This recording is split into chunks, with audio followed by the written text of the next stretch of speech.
새날을 여는 새벽 말씀 나눔입니다. 오늘은 2024년 2월 28일 수요일이고 말씀을 전하는 저는 강민 목사입니다.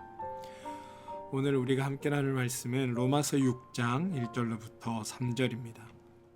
그런즉 우리가 무슨 말을 하리요?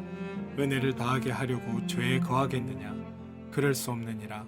죄에 대하여 죽은 우리가 어찌 그 가운데 더 살리요? 무릇 그리스도 예수와 합하여 세례를 받은 우리는 그의 죽으심과 합하여 세례를 받은 줄을 알지 못하느냐. 로마서 6장 1절로부터 3절입니다. 우리에게 성경이 있다는 것은 하나님의 크신 은혜입니다. 하나님은 이미 모든 것을 말씀하셨고 하나님의 뜻을 알려주셨습니다. 하나님의 원리, 하나님의 방법, 하나님이 원하시는 것, 하나님이 좋아하시는 것, 하나님이 기뻐하시는 것 등 모두 다 정확하고 분명하고 확실하게 말씀해 주셨습니다. 우리는 말씀을 통해서 하나님에 관한 모든 것을 알 수 있습니다. 물론 우리가 인식하는 범위에서만 이해할 수 있긴 합니다. 그래도 적어도 하나님이 어떤 분이신지에 대해서는 대충 우리가 이해할 수 있습니다. 그런데 가끔 하나님의 뜻이 무엇인지 알고 싶다며 말씀을 읽고 묵상하는 이런 것들은 등한시한 채 기도에만 몰두하시는 분들을 보게 됩니다. 그래서 하나님으로부터 직접 듣는 어떤 계시적인 말씀 또는 보여주는 환상을 통해서만 하나님의 말씀을 이해하려고 하시는 분들이 있습니다. 우리가 기도를 통해 하나님과 교통하고 하나님께 응답받을 수 있는 것은 우리의 특권이기도 하지만 하나님의 뜻을 분명히 알고 싶다면 물론 기도도 해야 되지만 더 중요한 것은 이 말씀을 통해 계시된 하나님의 말씀을 기억해내는 겁니다. 이 말씀을 통해 드러내신 하나님의 뜻을 발견해내는 겁니다. 그래서 우리가 말씀을 중요시 여겨야 하는 겁니다. 우리가 기도의 특권을 가지고 기도로 인한 은혜를 누리는 성도라면 하나님의 말씀을 함께 읽으면서 그거보다 더한 하나님의 은혜를 누릴 수 있어야 합니다. 그러니 여러분들 주님의 뜻을 알기 위해 더 열심히 말씀을 읽고 더 열심히 말씀 가운데로 나아가는 여러분들 되시기를 소망합니다. 성경을 보면 하나님은 이미 우리에게 복을 주셨고 은혜를 주셨다라고 말씀하십니다. 은혜와 복을 주셔서 죄인들을 구원하셔서 하나님의 자녀가 되게 하셨습니다. 이제부터 우리가 열심을 내고 충성을 다하여 새롭게 더 받을 은혜와 복이 없을 정도로 하나님은 모든 것을 다 주셨다고 성경을 통해 선언합니다. 너에게 더 이상 받을 복이 남아있지 않을 정도로 하나님이 다 주셨다고 말씀하신 겁니다. 풍성하고 충만하게 주셨습니다. 이 말은 우리는 하나님께 이미 다 받은 자들이라는 뜻입니다. 그런데 이렇게 얘기하면 많은 분들이 그럼 무엇하러 충성을 합니까? 그럼 왜 열심을 내서 교회 다녀야 합니까? 그럼 왜 충성을 다해 하나님을 믿어야 합니까? 라고 이야기합니다. 힘들고 어려워도 열심과 충성을 다하면 복을 받을 수 있을 것이다. 오늘보다 내일이 더 나아질 수 있을 것이다 라고 기대하고 그것을 통해 신앙을 가진 사람들에게는 제 얘기가 너무 뜬금없는 이야기처럼 들릴 수 있다는 것을 저도 압니다. 그런데 여러분, 우리가 이건 하나님의 말씀을, 하나님의 뜻을 오해하고 왜곡하고 있기에 생기는 일이라고 제가 단언하고 말씀드릴 수 있습니다. 일하지 말라는 것이 아니라 하나님께 은혜 받은 대로 일하라는 겁니다. 하나님께 은혜 주신 대로 충성하고 은혜 베푸신 것을 떠올리며 그것이 깨달아진 자들은 자연스럽게 하나님 말씀 안에 헌신하고 충성할 수밖에 없다는 겁니다. 무언가를 얻어내고 받아내고 무언가를 해내기 위해 충성하고 헌신하는 그것이 잘못되었다는 것이 우리의 헌신과 충성이 틀렸다는 것은 아닙니다. 이 점을 분명히 해야 합니다. 만약 우리가 복을 받기 위해 충성을 한다고 생각한다면 복을 받은 후에 드리는 충성을 이해하지 못하는 겁니다. 복을 받기 위해 우리가 하나님의 열심과 헌신을 드린다면 복을 받은 후에 드릴 헌신과 열심은 우리는 이해하지 못하는 겁니다. 보장되지 않은 미래를 위해 열심을 내는 것보다 이미 받은 것을 우리 삶 속에 누리고자 열심을 내는 모습이 더 아름답고 선한 것. 이게 성경이 이야기하는 성도의 삶입니다. 성경에서는 여러분, 은혜와 복을 받는 조건으로 충성하라 하지 않습니다. 이것이야말로 기복 신앙에 불과합니다. 충성은 성령의 열매로 소개되고 있다는 것을 기억하십시오. 내가 하나님의 자녀가 되었다는 사실, 내가 구원받았다는 사실, 내가 성도가 되었다는 사실, 내가 하나님께 복을 받았다는 사실이 얼마나 감격스럽고 귀하고 복된 일인지를 기억해내고, 그것 때문에 하나님 앞에 헌신하고 충성하고 하나님 앞에 나의 삶을 드리는 것, 이것이야말로 참된 성도의 삶임을 기억하시고, 제발 그 기복의 자리에서 벗어나 하나님께 받은 은혜로 주님 앞에 충성드리는 그런 믿음의 자녀로 성숙해 나가시는 여러분들 되길 소망합니다. 내가 누리고 있는 것, 내가 받은 은혜, 내게 주어진 하나님의 복이 나에게 얼마나 감격스럽고 귀하고 복된 일인지를 기억해내시며 이것을 여러분의 삶 속에 적용하시고 그것으로 말미암아 이루어진 우리의 삶을 누리고 또 그것으로 말미암아 주어지는 하나님의 은혜를 늘 나의 삶의 자리에서 체험하고 경험하며 더욱 열심히 살아가는 것, 이게 신앙인의 참 모습임을 기억하시고 그렇게 사는 여러분들 되어주시길 주님의 이름으로 축원드립니다. 우리가 복음을 전할 때 가장 어려운 점이 바로 이 지점입니다. 복음이 하나님의 은혜이고 이것이 하나님의 선물이라는 것을 설명하는 겁니다. 하나님의 복음이 우리의 수고와 열심 때문이 아니라 거저주시는 하나님의 그 사랑의 선물이라는 걸 이해시키는 게 매우 어렵습니다. 여러분, 복음을 왜곡하고 변절시키기 가장 쉬운 방법이 무엇인지 아십니까? 하나님은 자신에게 충성한 사람에게 복을 준다라고 이야기하고 하나님께 열심을 낸 자가 은혜를 받는다고 말하게 하는 겁니다. 늘 제 원리대로 살아왔던 자들에게 하나님이 우리에게 은혜와 사랑을 베푸시는 분이고 그저 값없이 그저 아무 조건 없이 우리에게 그것을 주셨다는 것을 설득시키는 건 매우 어렵습니다. 그렇게 이야기하면 하나님의 방법과 원리와 방식을 알아듣지 못합니다. 왜냐하면 그건 죄인들에게 없는 삶의 방식이기 때문입니다. 세상은 늘 어떤 수고와 헌신의 조건으로 대가를 얻어내는 것에 익숙합니다. 그러다 보니 하나님께서 선물로 주셨다, 은혜로 우리를 구원하셨다, 하나님의 사랑이 우리를 살게 했다, 아무 조건 없이 값없이 주신 것이 하나님의 그 구원의 능력이고 은혜이며 하나님의 복이다라고 말씀을 드려도 그것이 잘 와닿지 않습니다. 낯설고 어색하기에 이해가 되지 않는 겁니다. 근데 여러분, 열심히 행한 자에게 복을 준다, 게으른 놈에게는 국물도 없다라고 이야기하면 듣는 사람들은 잘 이해하고 열심히 하겠다고 다짐과 각오도 합니다. 그리고 하나님도 당연히 그럴 것이라고 생각합니다. 새벽기도 나온 사람에게 복 많이 주시고 헌금 많이 낸 사람에게 은혜 주시고 주일 빠지지 않고 예배를 잘 드린 사람에게 형통함을 주셔야 한다라고 생각합니다. 그런데 여러분, 이건 우리가 생각하는 방식입니다. 이게 세상적인 것에 익숙해져 있는 우리의 사고입니다. 그런데 여러분, 하나님은 열심히 행한 자에게 복을 주시는 것이 아니라 필요한 자에게, 하나님의 복이 필요한 자에게 필요한 복을 주시는 겁니다. 하나님의 은혜가 필요한 자에게 필요한 은혜를 주시는 겁니다. 하나님의 사랑이 필요한 자에게 하나님의 그 사랑을 베푸시는 겁니다.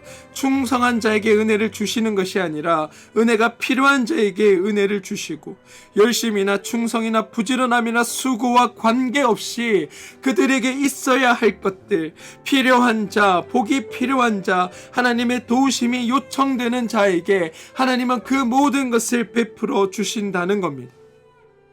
이 사실을 우리는 기억해야 합니다. 우리 그리스도교 안에서는 서로 인간 상호 간에 비교해서 누가 더 나은지, 누가 더 높은지, 누가 더 잘하는지, 누가 더 못하는지 이런 거를 판가름하지 않습니다. 서로 어떤 것들을 두고 하나님의 은혜를 두고 경쟁하는 것 자체가 존재하지 않습니다. 남보다 더 나아야 한다, 이런 것이 없습니다. 만약 하나님이 그런 것으로 우리를 구분하시고 판단하셨다면 예수 그리스도께서 십자가 달려 돌아가셨을 때 이 땅에 구원받을 인간은 단 하나도 없었음을 우리는 기억해야 한다는 겁니다. 하나님은 사람들 사이에 경쟁을 붙여가지고 그들이 서로 경쟁하면서 누가 더 나에게 충성을 다하느냐, 누가 더 나에게 열심을 다하느냐, 누가 더 나에게 더 헌신하며 누가 더 나의 말에 잘 듣느냐로 판단하시고 그것으로 어떤 보상을 정하시는 분이 아니라 은혜가 필요한 자에게 은혜를 주시고 사랑이 필요한 자에게 사랑을 베푸시며 복이 필요한 자에게 아낌없이 자신의 모든 것을 내어 주시는 분이 하나님이시라는 것을 우리는 기억해야 하는 겁니다. 우리 그리스도교가 인간을 죄인이라고 선언하는 이유는, 로마서가 반복적으로 우리가 죄인입니다라고 선언하는 이유는 우리가 죄인이기에 우리가 하나님 안에서 은혜 베풀어 주시는 그 은혜가 없다면 도무지 구원받을 길이 없음을 알기에, 우리에겐 죄인이기에 하나님의 은혜가 필요하다라는 그 사실을 알려주기 위해 끊임없이 우리가 죄인이라고 말하고 있다는 겁니다. 사랑하는 성도 여러분, 기억하십시오. 하나님께 은혜 받은 자가 헌신하고 하나님께 은혜 받은 자가 충성하고 하나님께 은혜 받은 자가 하나님께 자신의 모든 것을 내어 드릴 수 있게 됩니다.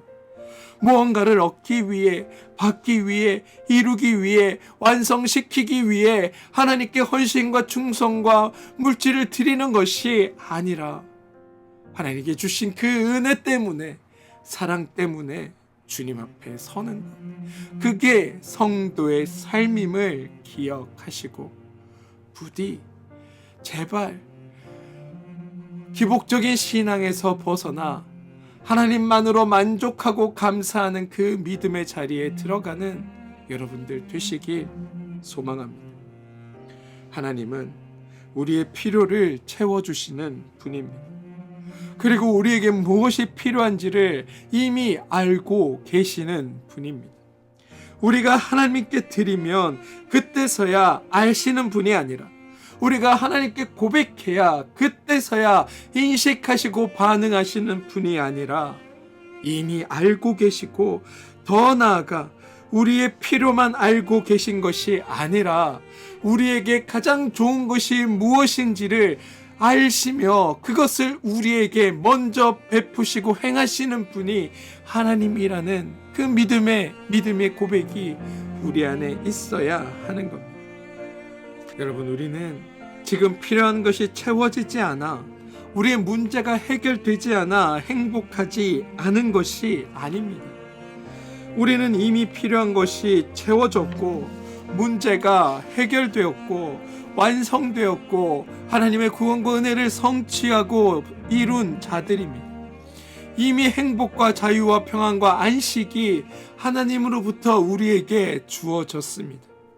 그래서 우리가 하나님 앞에 얻어내고 채우고 해결하는 것에 열심을 내야 되는 것이 아니라 우리에게 어떤 문제가 해결되었는지, 우리가 어떤 복을 누리고 있는지, 하나님이 우리에게 어떤 일을 이루어내셨는지에 그것을 아는 것에 우리는 더욱더 열심을 내어야 합니다. 그리고 하나님께서 이루어주신 것을 우리가 깨달을 때 비로소 우리의 삶에, 우리의 문제의 해결도 우리 안에서 깨달아지고 알아지는 겁니다. 현상 앞에 무너지는 것이 아니라 현상 때문에 하나님을 더 기대할 수 있게 됐고, 현상 때문에 절망하고 좌절하고 슬퍼하는 것이 아니라 지금 나에게 일어난 이 현상 때문에 하나님께서 이루어 주실 복을, 하나님께서 완성하실 하나님의 은혜를 더 갈구하게 되고 더 소망하게 되는 것, 이게 성도의 삶이라는 것을 기억해 주시길 바랍니다. 왜 하나님 응답하시지 않습니까? 라고 질문하는 것이 아니라 하나님 이 일을 통해 우리에게 어떤 복과 은혜를 주시려고 우리에게 오늘의 아픔을, 지금의 눈물을 허락하십니까? 라고 물을 수 있는 성도. 그게 우리가 죄인임을 깨닫고 하나님의 은혜로 말미암아 이루어지는 일을 알게 되고, 그 하나님께서 이루신 일에 감격하고 감동하고 그것 때문에 살아간다고 고백하는 이들이 하나님 앞에 드리는 질문이라는 것을 기억하시고, 여러분의 삶에 온전히 그런 일들이 일어나길 소망합니다. 여러분, 오해하지 마십시오. 착각하지 마십시오. 하나님은 우리의 필요를 채워주시지만 우리의 원함이나 우리의 욕망을 이루어주신 분이 결코 아님을 기억하시기 바랍니다. 우리에게 필요한 건 이미 은혜로 하나님이 다 주셨습니다. 이게 믿는 이들의 고백입니다. 우리에게 생존을 위한 것 이미 창조 때부터 주셨고, 그런 것들이 단 한 번도 우리에게 부족해 본 적이 없습니다. 그걸 하나님이 어디서 증명하셨냐? 바로 이스라엘 백성을 출애굽시키는 과정에서 그 모습을 통해 확증하셨던 겁니다. 지금 우리가 죄인이 되어 하나님의 행복을 상실하였을 때, 하나님은 우리가 죄를 이길 수 있도록 예수 그리스도를 보내셨고 십자가 사역을 행하심으로 우리의 가장 근본적인 문제를 해결해 주셨습니다. 그런데 하나님께서는 우리가 죄인이어서 행복을 누릴 줄 모른다고 생각하시고, 우리로 하여금 죄를 이길 수 있는 하나님을 아는 지혜를 우리 가운데 함께 주신 겁니다. 죄의 종이 되는 것이 우리의 문제라고 지적하시면서 하나님의 자녀가 되도록 우리를 구원해 주신 겁니다. 그래서 우리의 문제는 해결되었고 우리의 필요는 채워진 겁니다. 우리 그리스도교는 문제가 해결된 종교, 완성된 종교, 우리에게 이루어진 것을 선포하는 종교입니다. 그래서 로마서 6장 2절은 이렇게 고백합니다. 죄에 대하여 죽은 우리가 어찌 그 가운데 더 살리. 로마서 6장 7절은 죽은 자가 죄에서 벗어나 의롭다 하심을 얻었습니다. 우리는 죄에 대해 죽었고 이제 죄에서 벗어나 의롭게 되었습니다.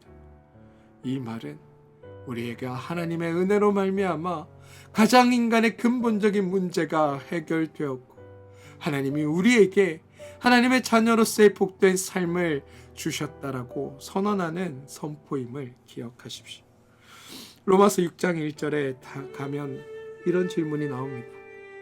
그런즉 우리가 무슨 말을 하리요? 은혜를 더하게 하려고 죄에 거하겠느냐? 이 질문은 우리가 하나님과 화목되었다는 선언을 한 뒤에 나오는 질문입니다.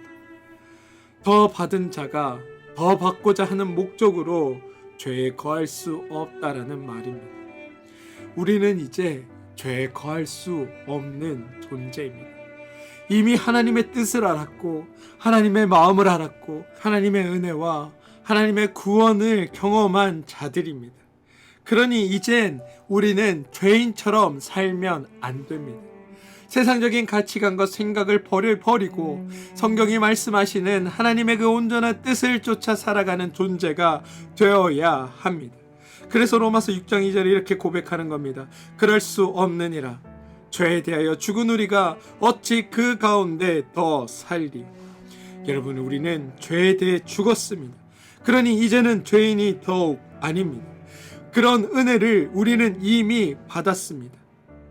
그래서 죄인으로 살아갈 수 없는 존재가 되었습니다. 이 사실을 아시고 믿음의 자리로, 은혜의 자리로, 하나님께서 구원해 주신 그 성도의 자리로 나와 주님을 온전히 쫓는 우리가 되어야 합니다. 사랑하는 성도 여러분, 하나님의 방식으로 생각하고 하나님의 눈으로 보고 하나님의 뜻에 따라 살아갑시다. 죄인적인 죄적인 사고에서 벗어버리고 우리에게 이미 이루어주신 하나님의 은혜와 은총과 복을 누리는 삶을 살게 되길 소망합니다. 타인과 비교하고 다른 사람과 나의 삶을 비교해서 내가 얼마나 불행한가, 내가 얼마나 갖지 못했는가, 그래서 무언가를 더 가져야 되는가에 집중하지 마시고 내게 이루어주신 하나님의 은혜가 무엇인지, 나에게 행하신 하나님의 사랑이 무엇인지에 더 집중하며 하나님의 사람으로 살아내고 우리에게 마땅히 있어야 할 것을 베푸시는 하나님이 오늘 나에게 무엇을 베풀어 주시는지에 우리의 관심과 생각을 두어서 하나님께서 행하신 것들 안에 참 행복하게 살아가는 그런 믿음의 여러분들 되어주시길 주님의 이름으로 축원드립니다. 함께 기도하겠습니다. 하나님, 하나님의 일하심으로 말미암아 우리에게 어떤 문제가 해결되었는지, 어떤 복을 받았는지 알아가는 일에 우리가 열심을 내게 하여 주시옵소서. 하나님이 우리의 필요를 채우신다는 믿음을 가지고 하나님 안에서 자족하며 참으로 만족하며 기쁨으로 살아내는 일이 우리의 삶이 되게 하여 주시옵소서. 예수님의 이름으로 기도합니다. 아멘.